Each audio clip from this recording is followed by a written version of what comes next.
Information discuss करने वाली हूँ।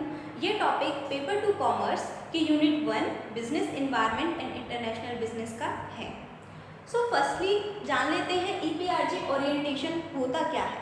तो बेसिकली ये एक ऐसा फ्रेमवर्क है जो 4 टाइप्स की मैनेजमेंट अप्रोचेस को बताता है, जो एक ऑर्गेनाइजेशन इंटरनेशनल बिजनेस करते टाइम अपना सकती है। ये जो फ्रेमवर्क है it was created by Howard B Perlmutter and Wind and Douglas in 1969। ये 4 टाइप की मैनेजमेंट अप्रोचेस को बताता है और ये मैनेजमेंट अप्रोचेस हैं एथनोसेंट्रिक, पॉलीसेंट्रिक, रिजियोसेंट्रिक एंड जियोसेंट्रिक। ये जो नाम है इनके ये इसी फ्रेमवर्क के नाम से बने हैं। E stands for ethnocentric, P stands for polycentric, R for regiocentric and G for geocentric. So firstly talk about ethnocentric management approach. So ethnocentric approach में जब एक ऑर्गेनाइजेशन इंटरनेशनल बिजनेस करने की सोचती है तो वो क्या करती है, अपना सारा फोकस होम कंट्री पर रखती है। मतलब वो अपनी जो भी स्ट्रेटेजीज बनाएगी वो होम कंट्री को ध्यान में रखकर बनाएगी और कोशिश करेगी कि वो ज़्यादा से ज़्यादा प्रोडक्शन करे ताकि उसको इकोनॉमीज ऑफ स्केल मिल सके। और ज़्यादा जो उसका प्रोडक्शन होगा एक्सेस जो उसका होम कंट्री में सेल नहीं हो पाएगा उसको वो अपनी होम कंट्री जैसी अदर सिमिलर कंट्रीज़ में एक्सपोर्ट कर सके। Now the next one is polycentric. Polycentric में क्या होता है, एक ऑर्गेनाइजेशन जिन जिन कंट्रीज़ में बिजनेस करना चाहती है वो हर उस कंट्री के लिए अलग स्ट्रेटजी बनाती है। मीन्स एग्जाम्पल ले लेते हैं, जैसे इंडिया की कोई ऑर्गेनाइजेशन है वो इंडिया में बिजनेस कर रही है, अब वो पाकिस्तान में भी करना चाहती है, वो अफगानिस्तान में भी करना चाहती है, वो यूएसए में भी करना चाहती है, तो वो क्या करेगी, इन चारों कंट्रीज़ के लिए अलग स्ट्रेटजीज बनाएगी। तो इसको क्या कहा जाएगा, पॉलीसेंट्रिक मैनेजमेंट अप्रोच।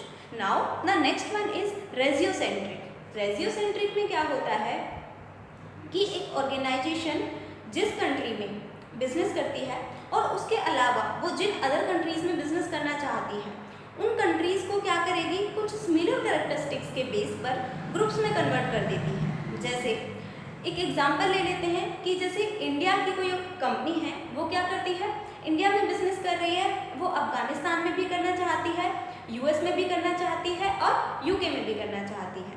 तो वो क्या करेगी, अगर उसे ऐसा लगता है कि जो इंडिया है और जो अफगानिस्तान है उनमें सिमिलरिटीज़ हैं तो वो क्या करेगी, इंडिया और अफगानिस्तान का एक ग्रुप बना देगी। और अगर उसे ऐसा लगता है कि यूएसए और यूके में सिमिलरिटीज़ हैं तो उनका अलग ग्रुप बना देगी। इस तरीके से उसके पास 2 ग्रुप हो गए और अब उन 2 ग्रुप के लिए वो क्या करेगी, अलग अलग स्ट्रेटजीज बनाएगी। तो जब इस तरीके की मैनेजमेंट अप्रोच एक ऑर्गेनाइजेशन फॉलो करती है इंटरनेशनल बिजनेस के लिए तो उसको रेजियोसेंट्रिक मैनेजमेंट अप्रोच कहा जाता है। Now the next one is geocentric. Geocentric बोलती है कि क्या होम कंट्री है और क्या होस्ट कंट्री, इन दोनों में कोई डिफरेंस नहीं है। मीन्स ये कहती है कि जो होम कंट्री है और जो होस्ट कंट्री है वो दोनों सेम है।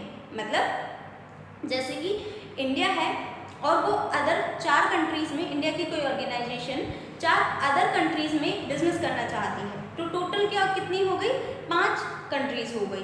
तो वो उन 5 कंट्री को अलग अलग कंट्री नहीं मानेगी, ना उनको ग्रुप्स में डिवाइड करेगी, वो उन 5 कंट्रीज़ को एक सिंगल इकोनॉमी की तरह ट्रीट करेगी और फिर उन सब के लिए एक सिमिलर स्ट्रेटजी बनाएगी।